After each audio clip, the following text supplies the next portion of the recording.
Inspiration for this recipe comes from New England's best friend, Dunkin' Donuts. Whenever I get a coffee there, I'm always this close to ordering either a Boston cream, some munchkins, or a blueberry muffin. Today we're gonna get our coffee there and then make our own healthier, macro-friendly version of a blueberry muffin, so let's just jump right into it.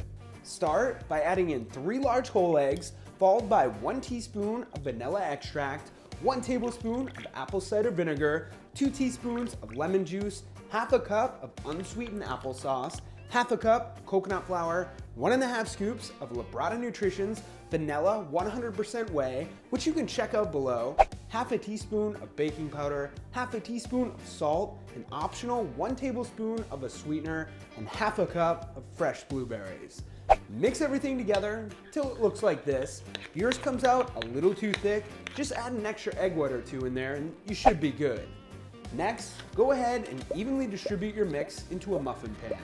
Whether you line your spots is up to you, and if you want mini or jumbo muffins, you can make those too. Top each one with a couple blueberries, then throw them in the oven on 375 for around 15 to 20 minutes or until you see them rise up.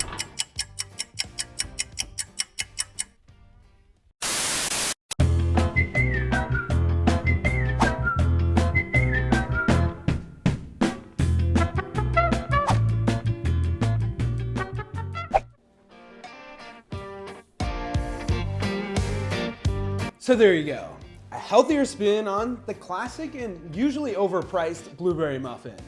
With only around 130 calories a piece, you can easily make a jumbo-sized version with under 300. As for the taste, are you guys ready for it? It tastes like a blueberry muffin. A couple tips I should throw out there. As long as you don't bake them too long, they won't come out dry. Coconut flour is packed with fiber, so for this recipe, you end up with 24 grams of fiber, which you can then subtract from the total carbs in the recipe. You end up with 46 grams of carbs, or around 7.5 grams per muffin.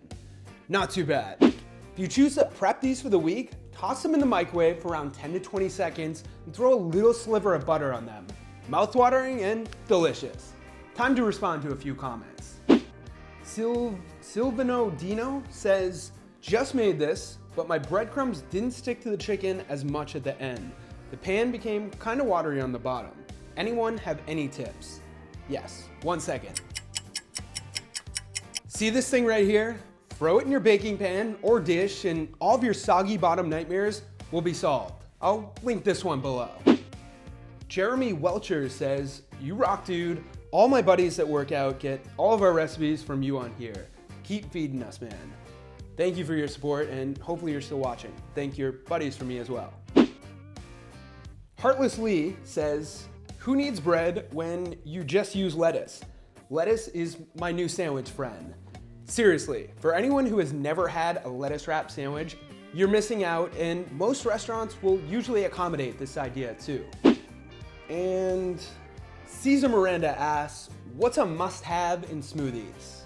Off the top of my head, 1, if you're using fruit, use a frozen fruit. 2, if they aren't coming out thick, add in around 1/4 teaspoon of xanthan gum. And 3, don't be scared of cottage cheese. Now, let's end this video.